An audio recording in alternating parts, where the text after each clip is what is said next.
Amen. Yeah. I would like that raise Right. awareness and be a motivation for more men to be part of the conversation.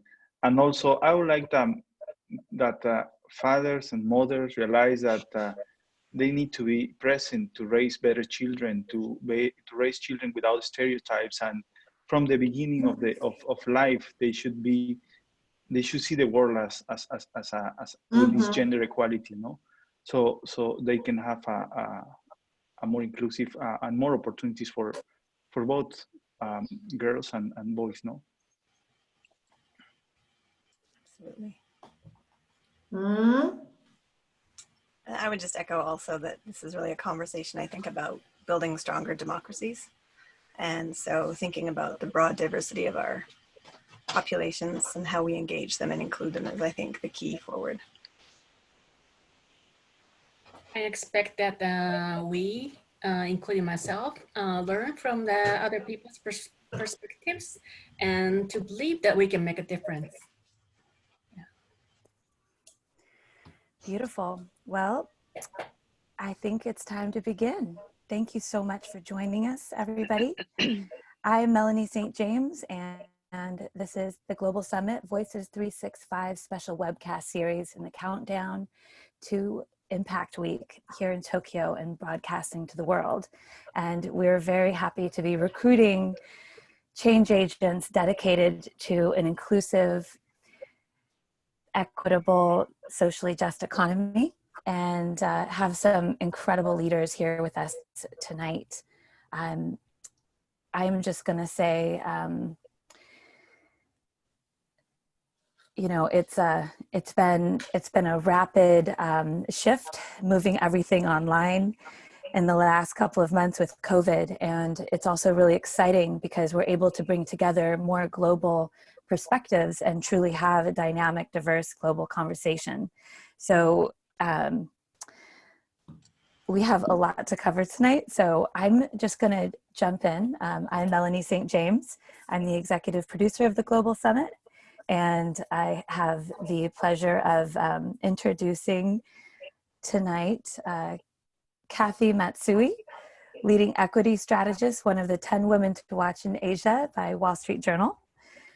We have Chie Murakami, founder director of Diamonds for Peace, a public-private partner expert and great ally here in Tokyo, working on human rights and some wonderful projects in Africa. And we have Dr. Jackie Steele, CEO of Enjoy Diversity and Innovation Consulting, a political scientist and also co-chair of our Feminomics team. So you're going to be hearing more from her. We have Carlos Hernandez Topete, founder and executive director of the Fundación Envía in Mexico, working on microfinance. They'll be introducing themselves as well. And last but not least, Åsa Hildestrand, who is our global green growth, women's economic empowerment, gender mainstreaming leader from Sweden, who is our co-chair of Feminomics in Jordan, and who will be representing some of the stories and her work there, working with women in tourism, and just a lot of great work that she's done around the world in this movement. So thank you so much, everyone. Thanks for joining us. I am going to get right into it and get a little bit more personal from the start, just so everyone here really knows where you're all coming from. So we thought we would start, you know, just by really seeing what shaped you. All of you are doing something really, really special in this field of Feminomics, whatever that means. And actually, I do want to kind of address what Feminomics means to us. We could spend a lot of time talking about the definition. So I will say that for the Global Summit movement and the teams that we're building, our goal is to tackle all of the sustainable development goals in a very holistic way. And it's really hard to socially architect only 5 teams and be inclusive. And, really find a way to not leave anyone behind, and also really bring all of these issues together in a dynamic ecosystem. And so Feminomics, it definitely includes gender, and I mentioned that in the beginning with the team here as part of my intentions to promote that. But it's also looking at feminine values, and it's across the board kind of proven, and we'll talk about this more, but it's quite proven that you know, certainly women might have more feminine values, and so these feminine values can be advanced by women in leadership, and that's part of why gender equality is so important. But feminine values across the board, we'll just say we're accepting that it does include transparency, it includes being more inclusive and kind of holistic. So those are a few things that we're embracing, and more equitable, like looking at fairness. And so with that context, we're definitely including men in the conversation. We're interested in men and women embracing masculine and feminine values. None of us are just one gender entirely internally. So with that, I want to bring it back to our affinity group for Feminomics here, and I want to hear and have the audience hear from you about your relationship to going back to gender, and really what kind of gender relations did you grow up seeing that maybe affected your work at home, in your community, in your culture. We all grew up in different places actually here, so I will unmute here. Yeah, who would like to go first?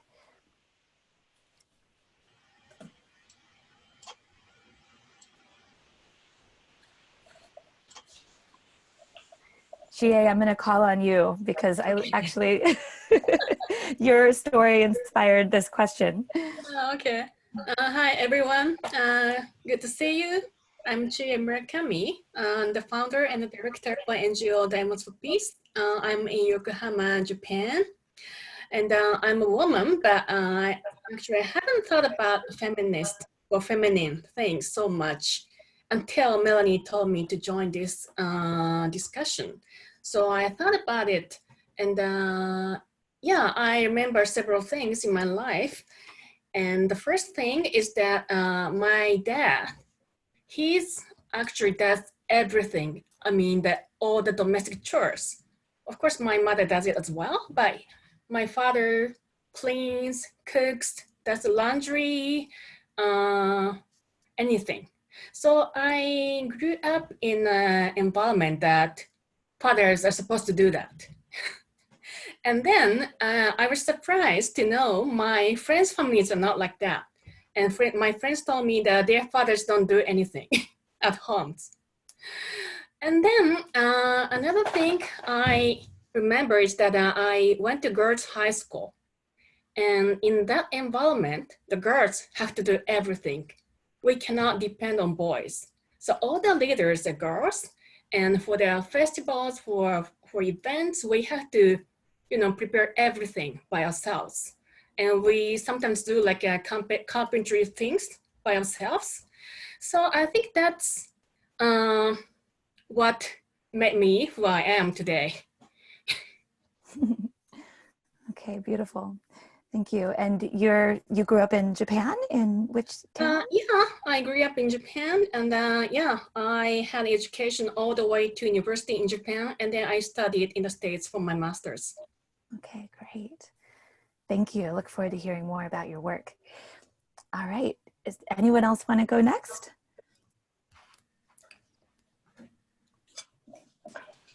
Carlos, I'm calling on you. Okay. Well, first of all, thank you for inviting me and for letting me be part of this conversation among amazing women. I am honored to be here.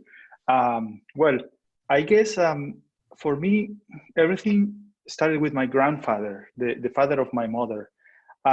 In the 1960s, he kind of cleared the path for my mother to be able to study a master's degree in La Sorbonne in France. No, she actually studied 2 master's degrees, and at that time it was unusual. People didn't study abroad like now. Now everybody studies abroad. It's a must. But that time people didn't, and women did not study abroad, and then I think that was one thing that started to plant the seeds. No, and then when my mom and my father got married, they moved to my hometown, which is Oaxaca in the southeast of Mexico. And she found a job as a director of the National Anthropology and History Institute.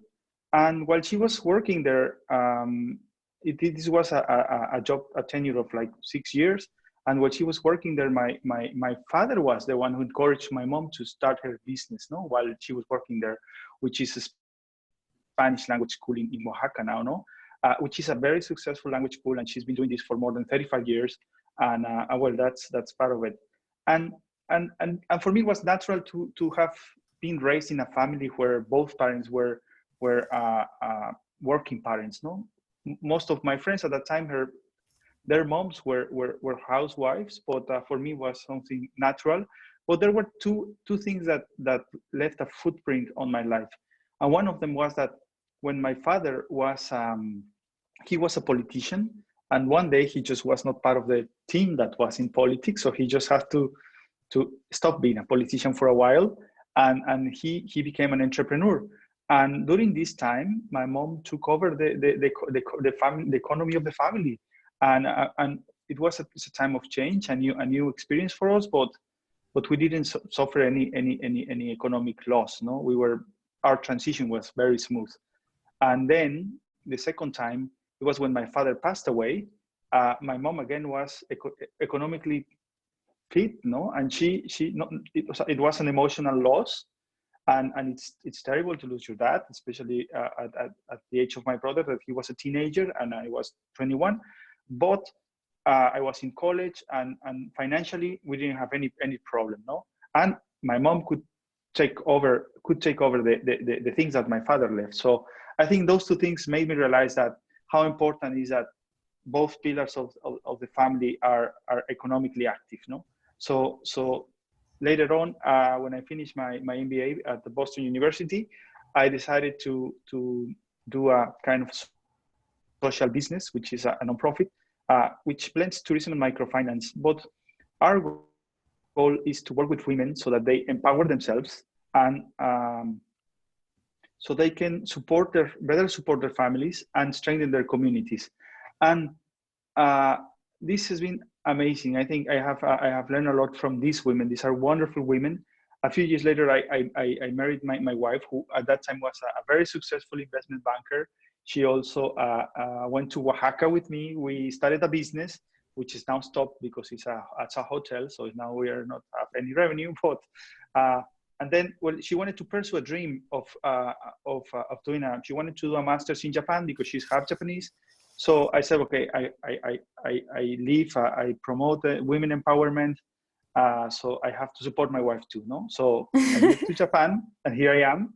I'm very happy. I work remotely, and now that our business is temporarily stopped, we have her work, which is great. No, we can go through this crisis without any trouble. No, so that's how it brought me to this Feminomics thing.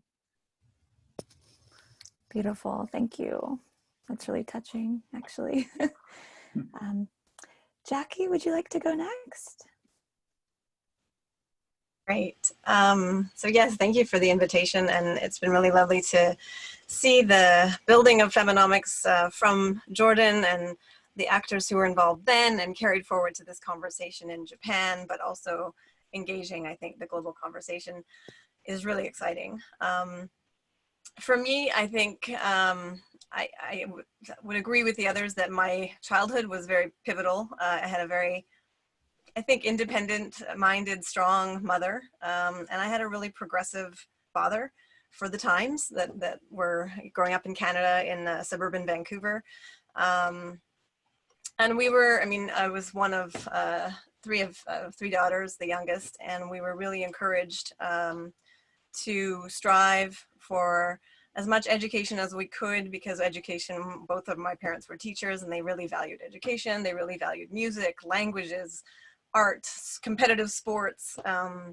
They really wanted us to try and do everything to get a sense of what we might want to do with our lives. And they really impressed upon us, I think, this idea that we could do anything, that there wasn't a limit because we were girls, for example. And so that was really, I think, key in opening up my mind to the possibilities that I could, of course, accomplish anything, notwithstanding some of the societal pressure and pushback you do still get in Canada around gender, but that my parents at home really instilled this idea that everything was possible for you if you wanted it and went after it. And I guess one of my important segues into the work I've been doing for 20 years now was really, I started looking at women in politics in Canada and assuming coming out of high school that everything's open to me, anything's possible. If I want to run for office, if I want to be prime minister, whatever it is, right? Everything's possible is the message I'm receiving. And then I started looking in depth as a student of political science at McGill, and I was realizing there was this huge underrepresentation of women in the Canadian Parliament, in the House of Commons. And I sort of went, what? How does that happen when I've been taught that everything is really possible and there's equality in our Constitution? Why do we have these gaps in equality in terms of our decision-making spaces in our parliaments? So that, I think, launched a 20-some year career in academia as a political scientist, as a feminist, looking at different models of democracy, inclusive decision-making, and mechanisms to diversify our parliamentary processes and diversify public policy, diversify the stakeholders who we symbolically recognize as a stakeholder, and then actually invite to the table and then listen to their ideas when they're at the table. And that process is, I think, a long journey.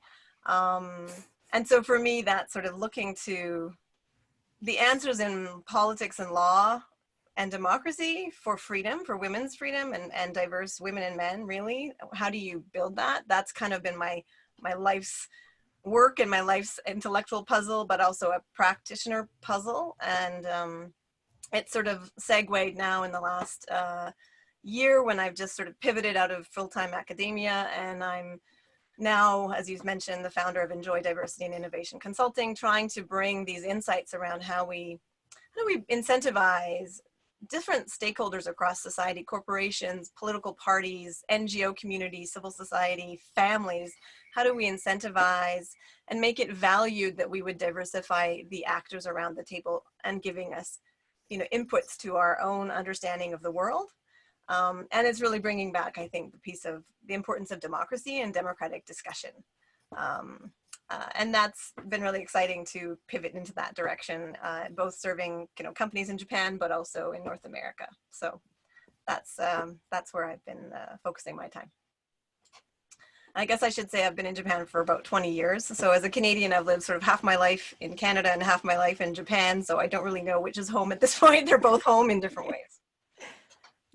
Perfect. Thank you. I'm so glad that we have you on our team. Åsa, would you like to go next? I'm right now sitting in Stockholm as well, but I spent the past 3 years of my life living in Jordan. Well, my background growing up as a kid in Sweden in the 70s and 80s was very much about, well, gender equality was definitely part of the world we were raised in. Both my parents worked, while my grandmothers had been housewives. My mother's generation were really the ones who were supposed to and encouraged to start working. The interesting difference to my generation was that my mother still worked part-time and had a kind of less exciting job, so to speak, compared to my father. Although they shared a lot of chores, I still had the feeling that she would spend more time at home or with me, or just not focusing on her career. After a while, she realized that choice was not the most fun for her, career-wise. So I was definitely, encouraged to educate myself in a direction which would provide more career choices, and where I would feel that sky is the limit, I could do whatever. and things like that. But I think it's been very interesting to follow this gradual development of gender equality in Sweden, which has happened and really boomed during my lifetime. And it's been a very conscious process with a lot of, political decision making, creating lots of economic incentives and building up one of the most successful welfare states in the world. And that's why, to me, gender equality is totally intertwined with development overall. I see, it's a very strong correlation between gender equality and economic development, social development, etc. So I think it's been an enormous privilege to grow up in that context, and also very evident when I move or go other countries. It's always super interesting to compare and understand these differences, and also see, where are we coming from, and also other aspects of cultural aspects that definitely impact these choices and where we go with gender equality. So ending up in Jordan meant that I came from a country with the highest employment level of women in the world at about 80% to one of the very lowest at less than 20% of women work in Jordan. And that's a huge, challenge for the Jordanian economy, because it just doesn't take off, So it was, and a lot of things have been done and tried over the past 20, 30 years to change this. So we're in a situation where it's both, the demand for labor is one thing for sure, but it's also a lot of social norms playing out here. So it was very interesting to work with a few local organizations there to change these, to change social norms and create a better, more enabling environment for women to work or start a business. So that's what I've been part of. We're going to jump into that question just next. Thank you. Kathy, and you're from Salinas, California, right? Yeah, I am a second generation Japanese American, which means my parents immigrated to the United States before I was born. My parents originate from Naraken, so very conservative part of Japan. My father left Japan a few years after he graduated from high school. Both my parents only went to high school in Naraken. And my father's a farmer and decided that the United States presented a bigger opportunity for agriculture, and he had a dream. And one Ichiman 10,000 yen note in his pocket, took a 10-day boat ride from Yokohama Harbor to California. My mother worked alongside him because we couldn't afford to have our own farm at that time. And then I was born shortly after my mother had arrived. She arrived later behind my father. So growing up in very rural part of California, I observed my parents both working as farmers. We had our own farm as I was growing up. I am one of 4 children. We were cheap child labor. So every weekend, every Valentine's Day, Mother's Day, whatever holiday you give flowers, we were expected to work on the farm. So for me growing up, similar to some of the previous panelists' comments, it was just atarimae. It was a natural thing that both my parents worked. Only looking back now, did I think it was just a minor miracle that my mother managed to raise 4 children, work full time, have a meal on the table when I came home from school. We all went off to college in the East Coast. We've all been, pretty successful in our careers, and she had no help. I have help now raising my family, and she had nothing like that. So it was pretty extraordinary. And so I came to Japan, let's say over 30 years ago. I met my husband, who's German, here in Japan. And coming here and working, and I work in finance, I did really feel there was a gender difference. Being born and raised in the United States and coming here right after college, I actually did an internship at a Japanese bank, which is in and of itself a very interesting experience. I wore the uniform. I worked alongside men and women, but when the men went to lunch, only the men went to lunch with themselves and the women would go to lunch by themselves. It was very segregated. So I found it very curious. And then over time, as I proceeded with my career, it struck me that for a country like Japan, as many of you know, which is one of the fastest aging populations on the planet, already a third is over the age of 65. It has a Mount Fuji of debt, a fiscal debt already, so it really cannot afford not to grow.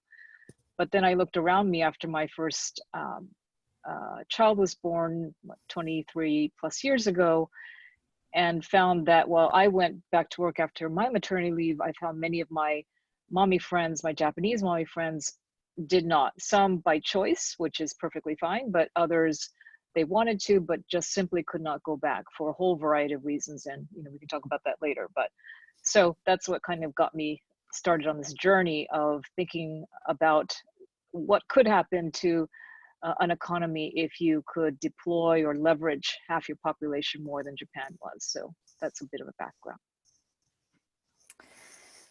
Thank you. And I did want to say, just for the audience, that the comments from our panelists are from themselves as individuals and not from any companies that they might be representing, except for, I think, Jackie with you and I consulting with Enjoy. So yeah, so Kathy and anyone else, it's off the record for the media. And with that, I do want to get a little deeper into what I'm hearing. And one of the assumptions, so what we're going to be doing is kind of digging in and uprooting root causes and thinking, like some strategies we might think fit every culture, but what we are recognizing, just looking at the transition of and the challenges that Jordan is facing compared to Japan, you have these two incredibly different economies, but facing some similar challenges.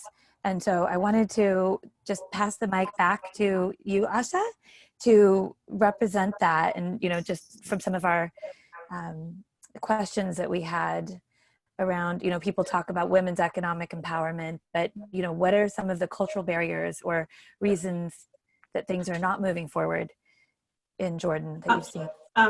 Well, it's clear that there are quite a few social norms, but sometimes they become intertwined with this lack of demand for labor as well. So equal pay is often raised, and that's why I come back to the economic incentives here to make build a stronger case for women to work in Jordan. But as in many of the other Arab countries, the bottom line is really social norms that really, it's a very collectivist society versus and family-based, family-oriented versus, Sweden, for example, which is extremist in the sense that we're such an individualistic society. And I think that's where it's interesting also to compare to Japan, which is also much more collectivistic than, for example, Sweden. So when the family is in focus and the gender roles are so clear, these stereotypes are very hard to move away from. But what we saw, and then there are other, I have a whole list of like the most common barriers here, but it's really that you have very different expectations on boys and girls to start with, right? Interestingly, in Jordan, and quite specific for Jordan, is that women or girls are also encouraged to get educated. But that doesn't mean that you are supposed to have a career, but you just increase your grades or your points on the marriage market, so to speak. So parents would educate or invest in education for girls, but not for girls to have a career, but for girls to be better married. So still, vast majority of girls would not continue working after they have their first child, and many actually stop already when they get married. And it's an intricate web of whether this the desire of the girl or if it's expectations, and it's hard to tell. But then as long as salaries are low, and even lower for women. And childcare is expensive or not existing or not quality enough. It's just, it's hard to build that case for women to actually work. And the result is, of course, that the economy is not working ultimately, because you lose a lot of talent along the way. You're not using the innovativeness of certain creativity of women, etc. And the GDP growth is just really slow. But it's definitely a complex situation, and I'll come back to solutions, later on. But anyway. I think I should stop there. It's a difficult, it's a complex situation. It's a big one, yeah. But you noted the cultural things, and Kathy, our next section is really looking into why is it so important to have women's talents and work contributing to the economy. And as I understand, you were, exactly. and the interesting thing I would say is, because social norms do seem to play a very big role, around in Jordan, and specifically, of course, in the less elite part of society. And then, the interesting thing is with women, economic empowerment measures, and when women can start their own businesses and start earning more income, we do see how their leverage and bargaining power in the families increase when they start bringing in income.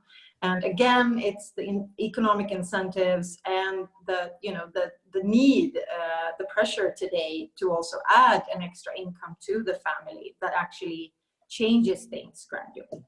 And that's why I think this is also a super interesting, topic to forward the women economic empowerment issue. So on a personal level within the home, and then they're respected by their families. It's just a whole.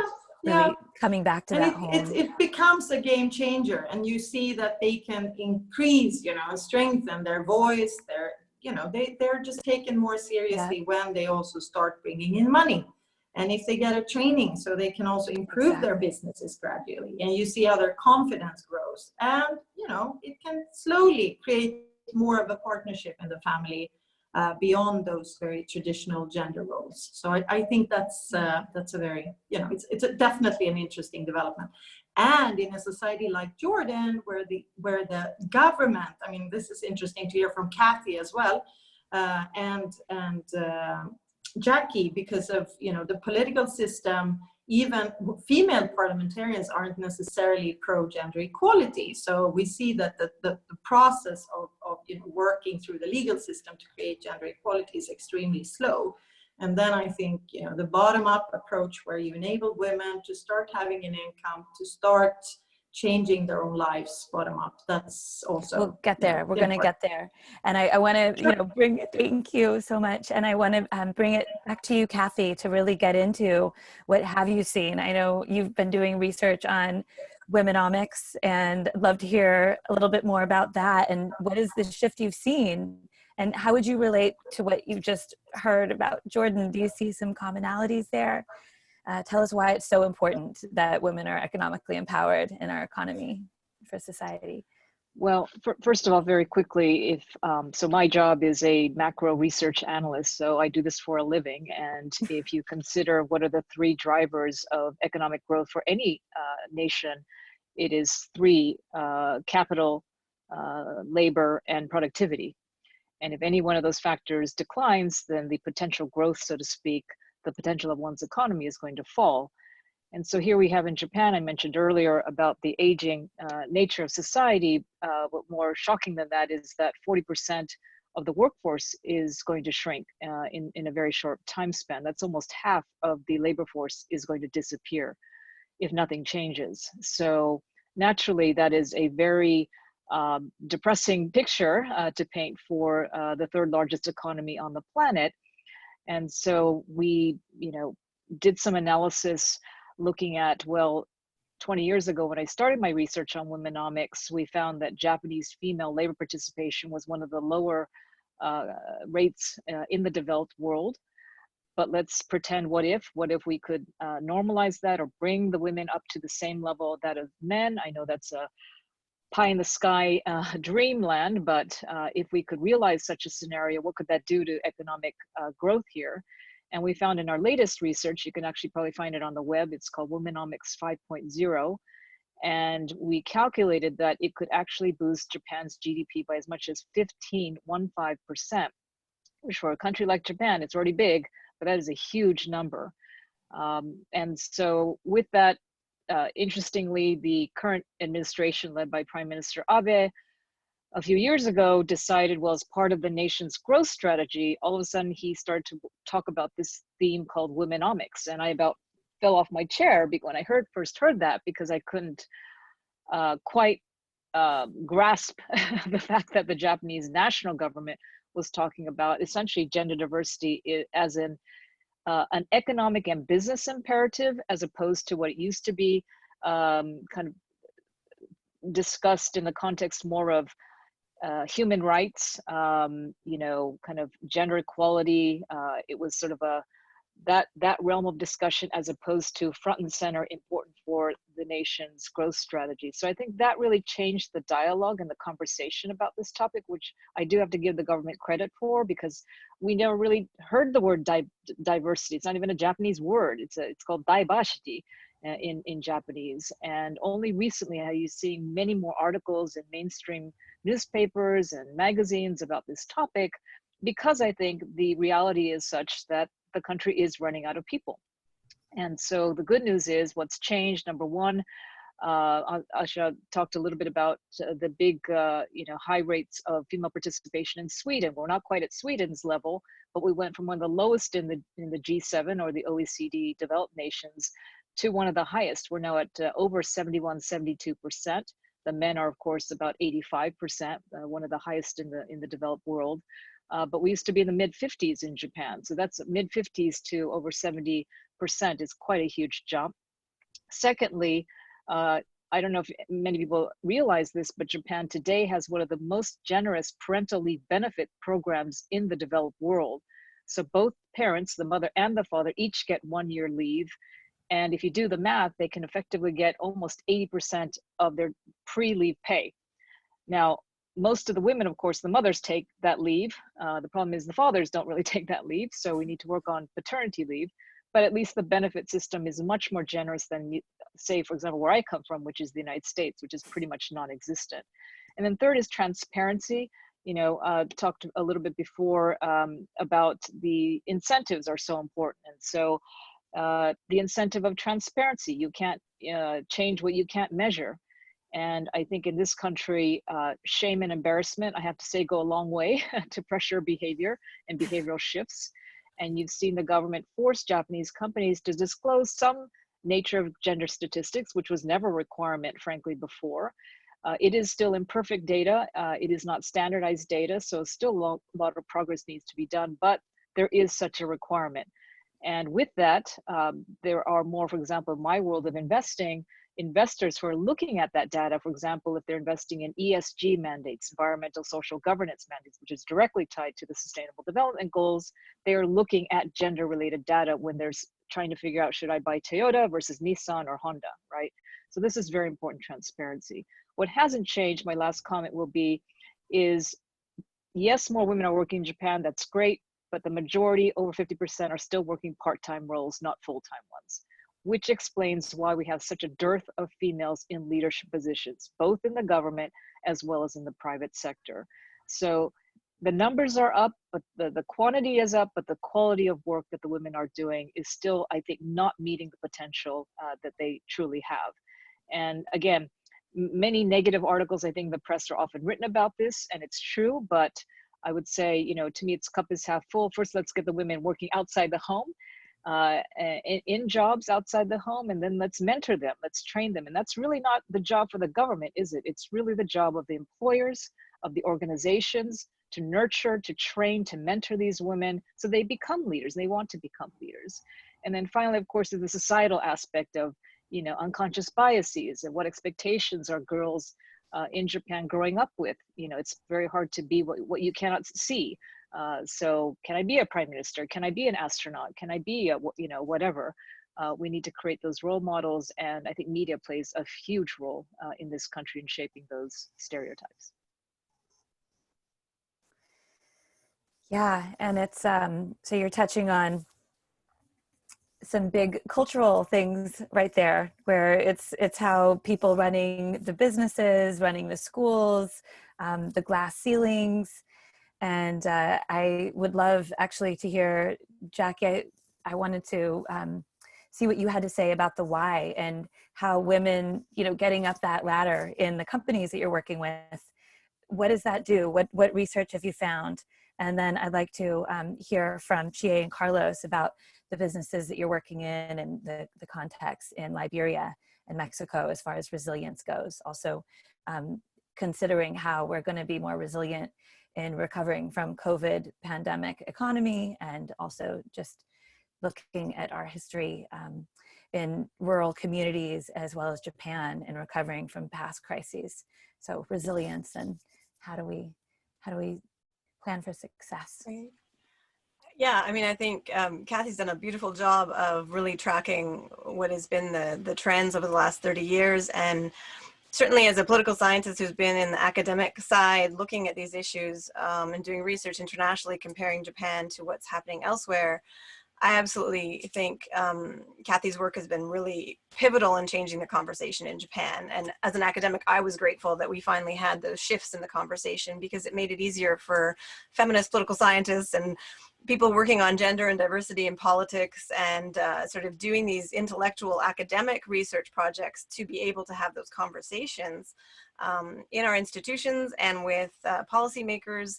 And it opened up more space to not necessarily be addressed.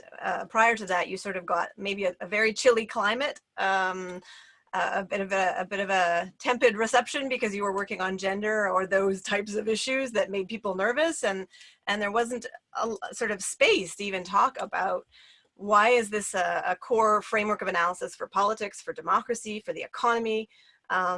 And so that was huge in terms of helping to change that conversation. And certainly I've seen that. And then I think in the last 10 years, we've also seen post triple disaster in Japan, in Tohoku, a really opening up of the conversation around not just gender, but also diversity.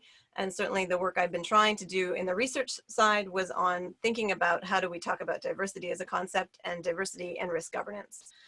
Because that's how you get the key of fostering stronger resilience, is to really bring in a diversity of perspectives and a diversity of actors who are rebuilding and investing and working all in the interests of building an economy.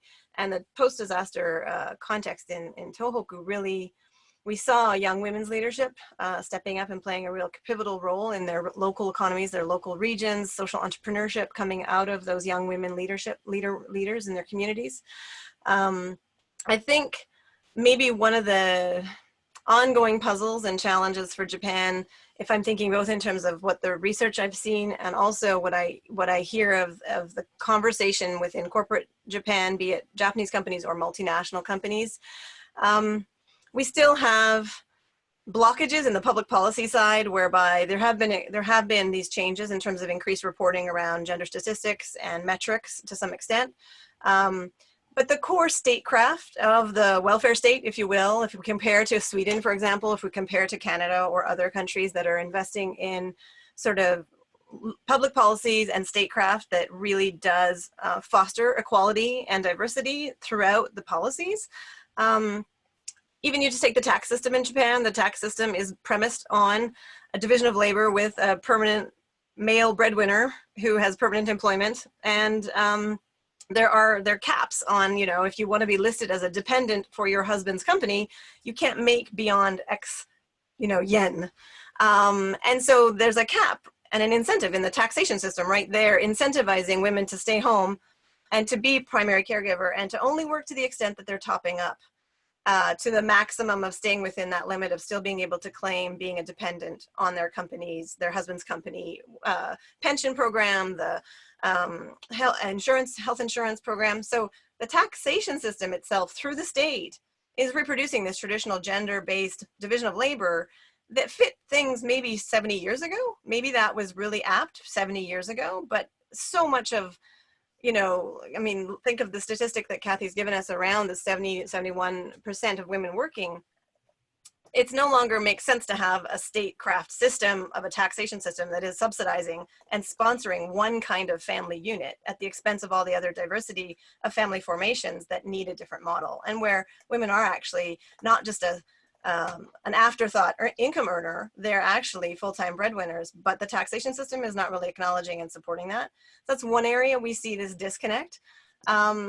And I mean, I think there's other areas in which we do see corporations and corporate culture is also premised on this male breadwinner, corporate warrior, salaryman model that assumes that those men working in that sort of career track can outsource all caregiving. They can outsource it to their housewives. They can outsource it to their wives who are working part-time or working full-time and just kind of burning out because they're working full-time and sort of single mothering on the household front because men are working really long hours. And what we're seeing in the younger generation of men in Japan is they actually want to be involved in the family. They want to be active fathers, and it's very hard to make that compatible with corporate culture in Japan if the companies are not ready for that diversification of masculinity. And so how do we move the target not only on women, more women in leadership and management in companies, but more fathers within, you know, salaryman logic, being allowed to be fathers, being allowed to lead out of the corporate sphere in terms of a, you know, 12-hour working day, because they need to go home and do their caregiving roles and they want to go home and do those roles. How do we allow that to also be embraced within corporate culture in Japan? And I think we'll talk about the opportunities of COVID-19, but I think COVID-19 is a phenomenal opportunity because, of course, everyone is now at home working remotely, and the long 16-hour working day is different for at least the large megalopolis companies in Tokyo and Osaka and the big urban centers. Maybe it's not changed so much for the rural settings. I'm currently actually in rural Nagano, and certainly things are maybe different here in terms of how the family structures are changing for remote work all of a sudden. But in the big cities in Tokyo, how do we readjust and recalibrate norms around fathers and mothers being a team at home, first and foremost, right? And I think that's a huge cultural shift. Thank you. And that reminds me of the stories from Mexico. And Carlos, did you want to chime in on that? I'd love to hear how this relates to communities well beyond the urban reality that some of us are in, listening.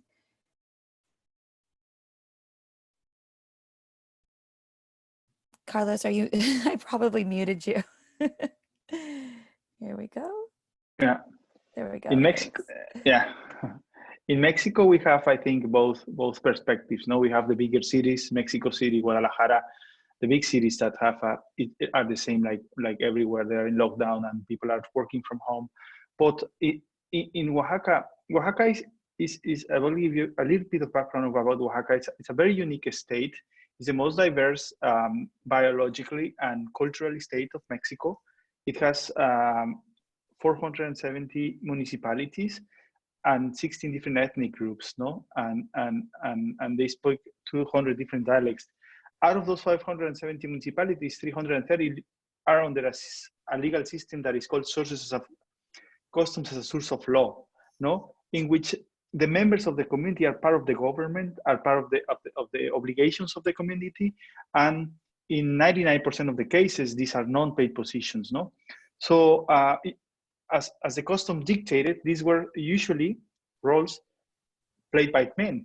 No, the head of the family was part of the cabinet or the different activity in the town. No, since they were boys until they were elderly. No, it grows. The role changes by the age. No, the elderly you become, the more seniority you have. No, but with migration, with the migration to the United States, many men left the towns and they didn't come back. So the men who were in the towns were occupying these roles more constantly until they started complaining. No, there are all of these families who the men are not here and they are not like paying this kind of tax with the positions they should take care of. No, so they started integrating women. No, although they were not usually integrated, now they started integrating women, and now at this day women are occupying important positions inside the community. They are occupying important roles, and I think this is a very important change. No, they are open to this change. No, so going back to this COVID-19 situation and this crisis, for the women, for the younger women who commute to the city of Oaxaca from the towns, their life changed in a way that they're not commuting anymore. They have to stay at home, and what they grew up being part of this system. No, so for them it's very easy to go back to their former life, and now being part of this very strong community is easier for the women and the members of the community to get through the crisis. So the life didn't change that much, because also people live in wider houses than in the city. They have a patio. The only gathering will be at the market, but it's an opener market, so they don't even wear masks. And also they are, in terms of resilience, I think they can get through the crisis more easily. No, it's easier for them to go through different economic crisis. But the key element here is that the educated women can identify the opportunities and translate the crisis in opportunities. No, so I think that the more the women get educated, the more they will be more empowered. No, so I think that's crucial. That's crucial on this situation in the communities in Oaxaca. Thank you. Yeah, and we're also hearing about just the flexibility. You know, it's a huge topic, and I would like to focus a little bit both here on there's the silver linings about COVID and how it's actually made things more flexible around Feminomics. But before I get into that, I'd like to hear from Chie. Chie, if you'd like to, if you could chime in about the context in the communities that you're serving in Liberia. I don't think we're talking about enough what is going on in Africa, and not only Africa, but all over the world. You know, that's the data is in that there's going to be more deaths from hunger and poverty due to COVID than the disease itself. And I'd like to hear, you know, how are the communities coping that you're working with? What is going on for you? Thanks for asking. Yeah, we are working in Liberia. We started to work there in 2014, and the majority of Liberians are in poverty, even before COVID. And the stereotypes for men and women are so hard in Liberia as well. For example, the diamond mining is considered as men's job. And in some regions of Liberia, women are not allowed to enter the mining claims just because they are women. Not all parts of Liberia, but some parts, especially where they believe in Muslims. So one time we were doing a survey and visited diamond mines, and there were Liberian men who resisted us to go in because I'm a woman. And we had a big argument there, but you know, they used a religion that I think it's just an excuse, and they don't want women to know what's really going on there. So actually I was not allowed to enter one of the diamond mining claims. But in some other communities are not like that. Some communities are open, much more open to women, and they allow women to dig in the mining claims, which is actually very rare though. And so even before the COVID, the economy is very tough for them.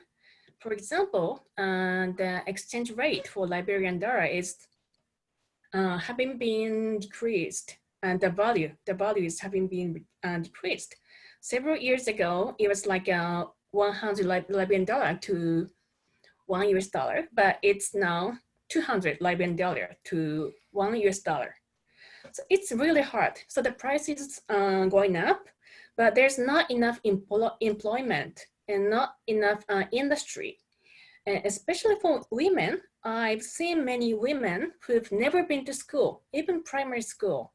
So they cannot write, you know, or read. So in that way, it's very hard for them to find any kind of job, even if they want to. And once they are grown up, yeah, it's very hard to learn, you know. And so yeah. I'm curious, sometimes you see statistics about the price of a cup of coffee and how many cents on the dollar goes to the person who picked those beans and the people doing the work. Do you have a statistic like that about diamonds? And what well, it's not an official statistics, but based on our experiences, like I think only 5% or something of the diamond price in the final price goes to a miner or digger on the ground. So for the average diamond diggers, they get only less than $1 per day. And even for the license holders, their annual income is like $200 American dollars per year. So that's very difficult. And many of them cannot renew the license.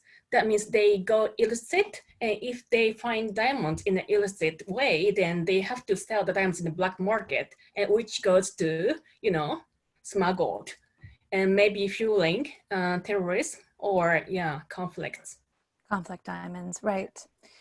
So this is the big picture, everyone. We've talked about these different local stories and so many different realities that we're all exposed to and living in. And we have about another 5-10 minutes, depending on when we want to get into questions. We have a really active audience here with a lot of great comments. I've hardly been able to keep up because everything that you're saying is so interesting. So I do want to touch in on, you know, how can we really meet this moment, both in changing the global situation through some macro solutions. We'll get to the macro solutions at the end, but just, you know, what are some of the silver linings? How has COVID presented some things that we could actually hold on to or shift towards? What are some ideas that you have? I see it. Oh, your hand is up. Okay. I think the idea of working from home and more flexible work is actually super important. And that's always been put forward in Jordan as well as a huge incentive or enabler for women to work, because it's important that everyone who is a parent wants to be able to work and be a good parent, right? Whether you're a mother or a father, but for women to be able to work, it's even more important to be able to, you know, make these women feel that they can be good mothers and also work. And the problem has been that employers have not been very keen on allowing people to work from home. It's been a trust issue, cultural issue, all kinds of issues around this. So now all of a sudden those barriers have kind of disappeared, right? And employers and managers, you know, they had to realize, okay, people are actually going to start working from home now, and let's see how it works. And hopefully, you know, there's now a lot of good evidence that it works, and people can work from their home and then also be more able to take care of their families when needed. Although we should underline that it's not easy to work from home if your kids are home at the same time. So that's not what we're suggesting, but the idea that you can leave your work a bit earlier to pick up your kids and then continue working later at night, which is what most parents would do in Sweden, right? But that hasn't been possible for most Jordanian parents. The other big thing I think is for men, while everyone now has been more at home, I think it's well, we've heard a lot of cases of abuse and gender-based violence, but I still hope, and I think data will show later on, that a lot of families have also become, you know, tighter knit, and hopefully, you know, more fathers have now been able to engage more with the family, with the household chores and things like that. So I think that could be a game changer.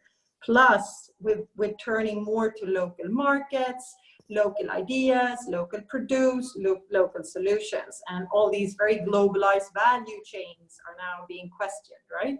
And that's, I think, the third really important trend or factor that we see, and where we know, especially from Jordan and other developing countries, that women have a lot to gain from functioning local markets where they can be active as producers and sellers and buyers. So that's what I hope for. Thank you. Anyone else got a burning silver lining? I know. Well, I think in a Japan context, that just exactly what Åsa said. I'm hopeful that this will trigger a greater flexibility on the part of employers to evaluate their personnel, not on the basis of what I call face time or time spent in the office, but rather the output, the productivity of their staff, be they men or women. And hopefully this crisis will speed us or accelerate the transition to that end. And secondly, I believe that this is absolutely turbo boosted the need for Japan to improve and augment its digital infrastructure, digitalized communications. We've seen the reality that many public schools were unable to move online their education services. We've seen a lot of companies did not have that infrastructure, despite having gone through, March 2011 disaster. There wasn't enough sort of BCP, business continuity planning, or at least infrastructure build out thereafter. Of course, there are exceptions, but I'm just talking kind of in the aggregate. And so I'm hopeful that for men, women, for everybody in Japan, they'll look at this and say, hey, we can actually do a lot of things now. If we have the proper infrastructure, we can actually be more productive, we can actually be more efficient, and hopefully the employers will see that and say, aha, we don't need to keep people, tied to their office chairs at the wee hours of the evening for no real reason, and we can actually boost productivity as a result, boost happiness, boost, hopefully the equality that Asha mentioned at home as well, to share the burden within the household more. So of course, this is not the be all and end all, it's just a one step in that direction. But I do think this crisis, that silver lining is potentially very big for Japan. I would add, I guess, and these are things that we've seen, I've heard about more in Canada, and that our idea is that certain companies in Japan embrace, but a lot of the larger companies haven't, is that you can really lower your overhead costs if you don't need to have a huge tower office for 6,000 people at headquarters, and all the headquarters are in Tokyo, which is really bad from a resilience perspective if there's going to be a major earthquake, possibly again. So how do you govern risk more effectively in terms of the economy, in terms of the disaster threat? How do you allow staff to be outside of the megapolis, living in rural regions where there's lots of space, there's empty homes across the different communities, there's affordable land. And if you're combining that with remote work options, you then all of a sudden can really lower your overhead as a company, allow for investments in digitalization, digital signature.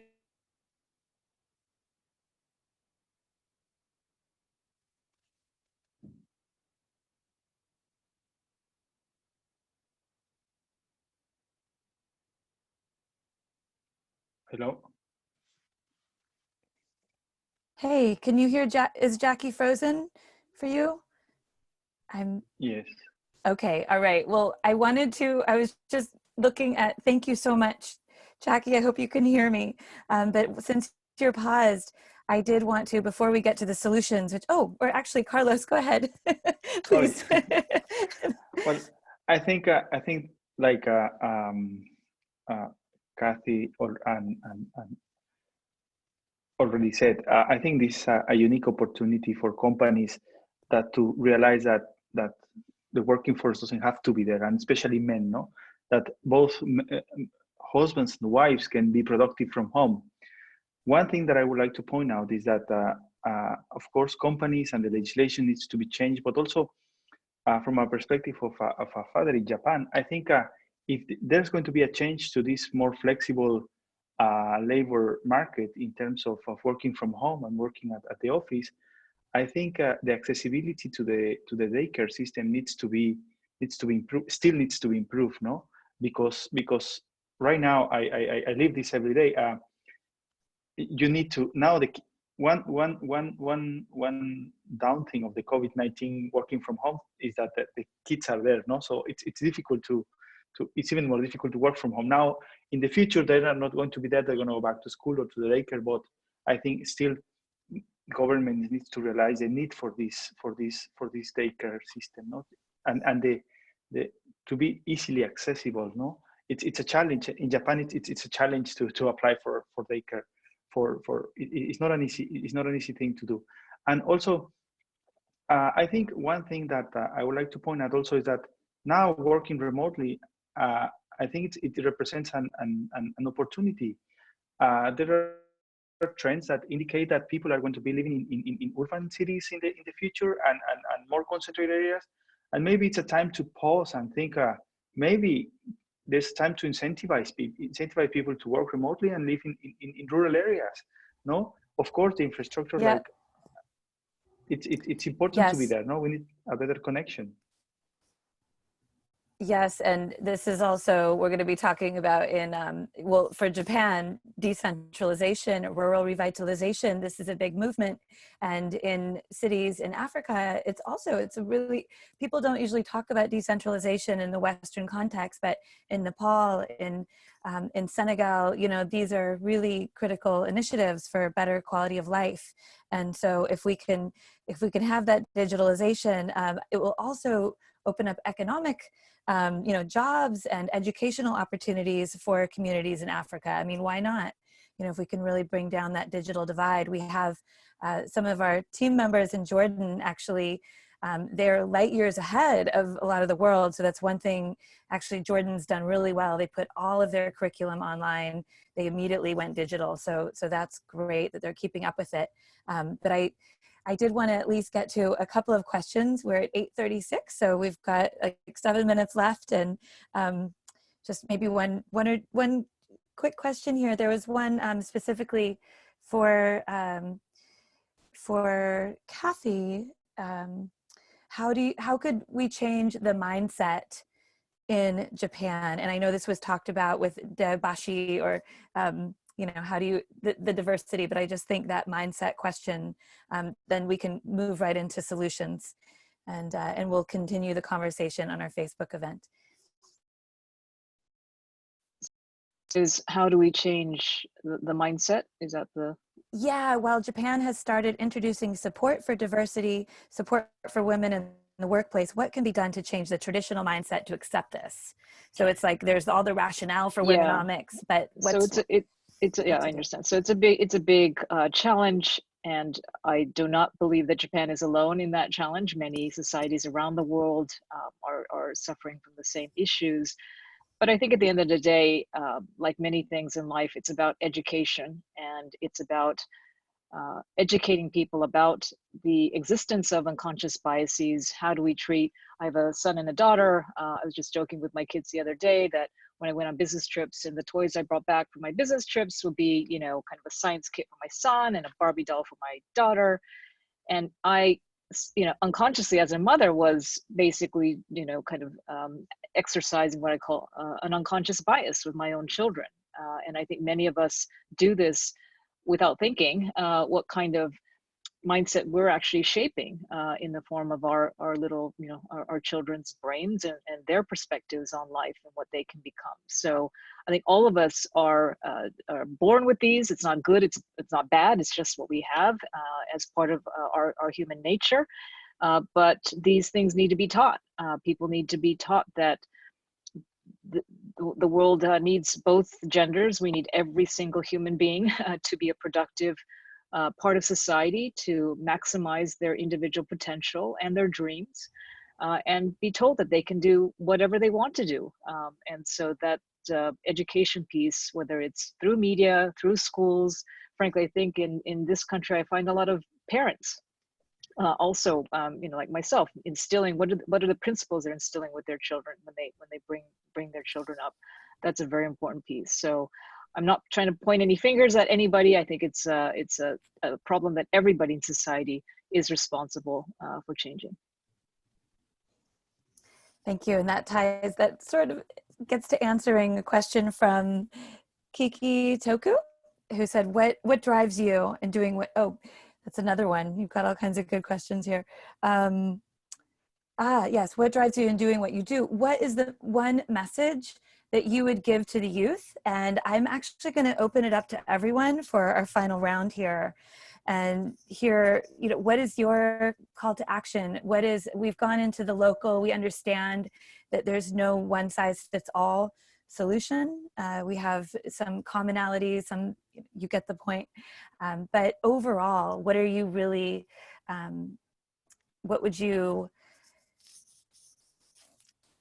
say we could be doing more of as a global community in our own lives, in our communities, and to move the ball forward? And if whoever wants to jump in there, if you want to continue, Kathy, or let me I think you can. I think Åsa wants to. Okay, thanks. I just think it's so interesting to hear you talk, Kathy, because I think Japan is on a very similar journey that Sweden is on. We're just a few years ahead of you. So I hope that you take note of our work. There is this publication that came out not long ago called The Nordic Gender Effect at Work. And we also did an OECD study on the increase in GDP based on, coming from the fact that we have so many women working. And this thing really compiles all the key policy measures and other measures we've taken to increase the level of gender equality and women working. Two things when it comes to how do you change the culture, and this is also, of course, valid in Jordan and in other societies where, again, we're all stuck in these stereotypes, right? This is what we grow up with. We all have to work on them, but never underestimate economic incentives. And Jackie, you talked about the tax incentives that are really not there in Japan still. And they were the first game changer in the Nordic countries, in Sweden especially. You have to start with individual taxation to create that incentive to work, and then work on really enforcing equal pay, using digital payments and things like that. And then when you change the laws, you change the culture. So like having paid parental leave and really putting aside months for daddies that will disappear if you don't use them. That was the way to make sure Swedish dads starting to stay home with their kids. So, always work with the economic incentives. I think it's super powerful, really. And then again, as you said before, the role models, the role of media, the general awareness, like the word or the slogan, each for equal, reminding us all that with every choice we make during our daytime, as mothers, as fathers, as colleagues, as managers, we can always promote gender equality, right? We try to not give the Barbie doll only to the girl. You give it to your son as well. You don't give it to anyone. You just give anyone a good book, but whatever, right? So I think that is also a super important takeaway that we try to work on really hard, and work with the schools, try and always enforce against stereotyping, and try and see that, encourage every boy and girl to understand who they are and what they want to be, regardless if they're a boy or a girl. I think that's been some of the few things that we really worked hard on in Sweden. And I hope you try and learn from us, because we've made many mistakes as well, and nothing is perfect here still, but we've come a very long way. A really long way, as you said. It's been in your lifetime, total turnaround, right? Yeah, yeah. Okay. And I think we're ready for the calls to action. Thanks for that transition, Åsa.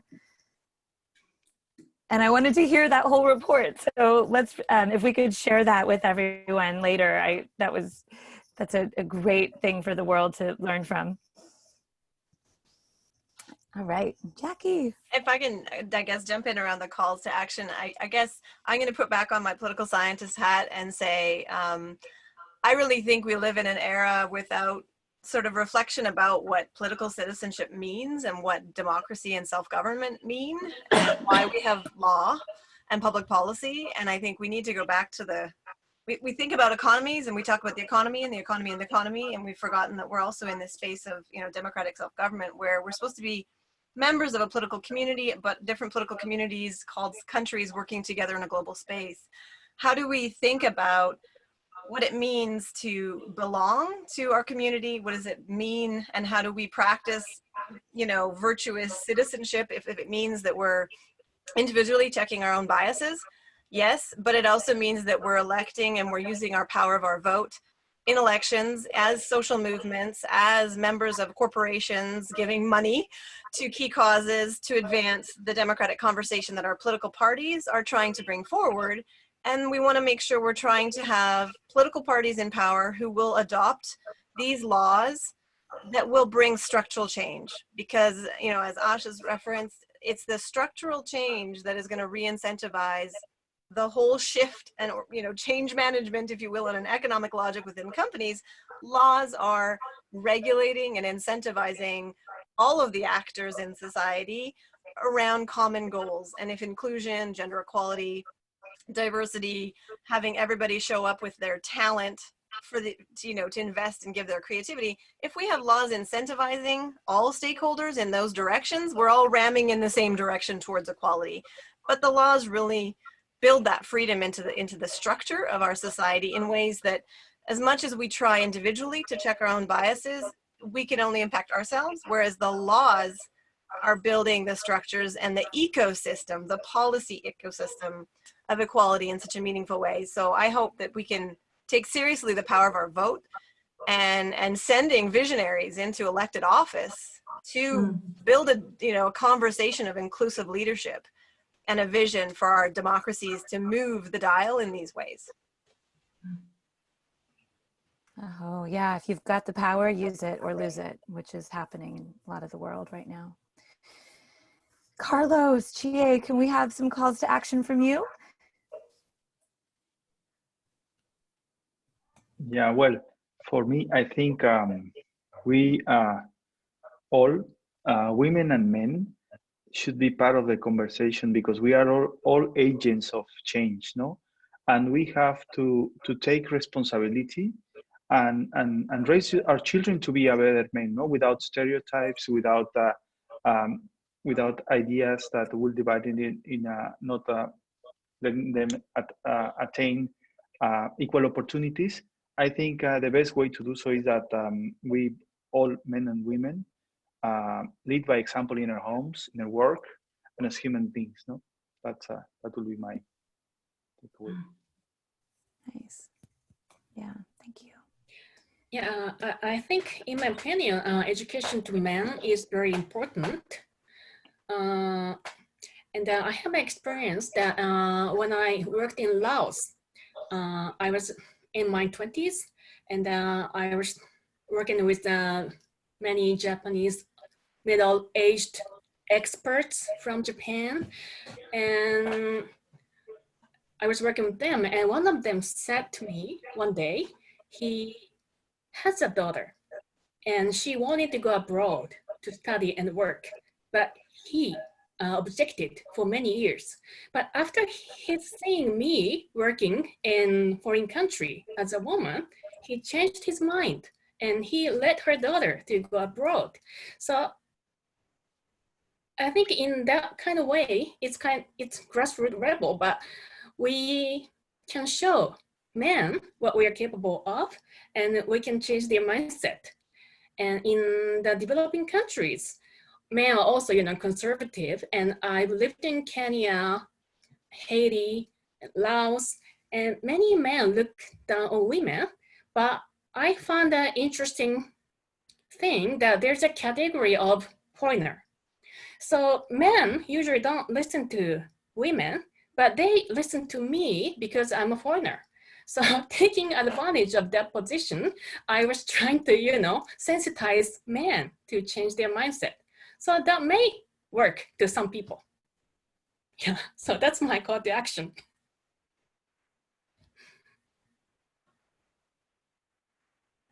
I'm going to unmute myself, and I think our time is up. Kathy, I know you have another event tonight. I also have a webinar with the Digital Earth Society later.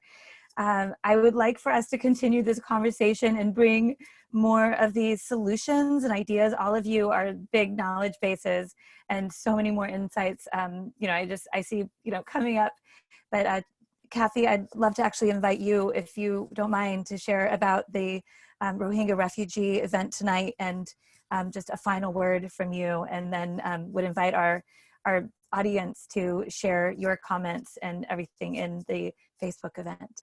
Kathy? Yeah, so very quickly, I am involved with a fantastic educational initiative called the Asian University for Women. It is a world-class liberal arts university in Bangladesh, but we are educating women who come from underprivileged communities, first generation, their families, to go to university from about 18 different countries, spanning South Asia into parts of the Middle East. And more recently, we've reached into women in marginalized communities such as the Rohingya refugee camps or garment factory workers. Surprisingly, these women are actually quite literate, yet they have absolutely zero opportunity for to achieve a higher educational degree. And so after this session at, I think, 10 p.m. start time, if you're interested, if you look at asianuniversity.org on the web, we are going to be hosting a webinar with Rohingya refugee students and also some of our alumni who are working with Oxfam, who are working with UNHCR in the Rohingya refugee camps themselves, and actually dealing with COVID-19, trying really at the forefront of this public health crisis. You know, we think it's hard to deal with it sitting in Tokyo or, you know, the capitals around the world. Just think about what it's like to do this or manage this crisis in a refugee camp. So anyway, just wanted to give a final plug for that institution, Asian University for Women. Thank you. Great, we'll put that in our chat, and thank you all so much. We can all learn to be more holistic thinkers, be aware of our biases, take action where you can, and support the movement. Thank you, and we'll see you at the next Voices 365 team building webinar. I think Thriving Cities is going to be coming up next. So thank you all so much. Have a beautiful night. And thanks to everyone who joined. We look forward to your comments and sharing your solutions and inspirations with us. Good night. Thank you, everyone. Thanks, Melanie. Thank you, everyone. Bye-bye.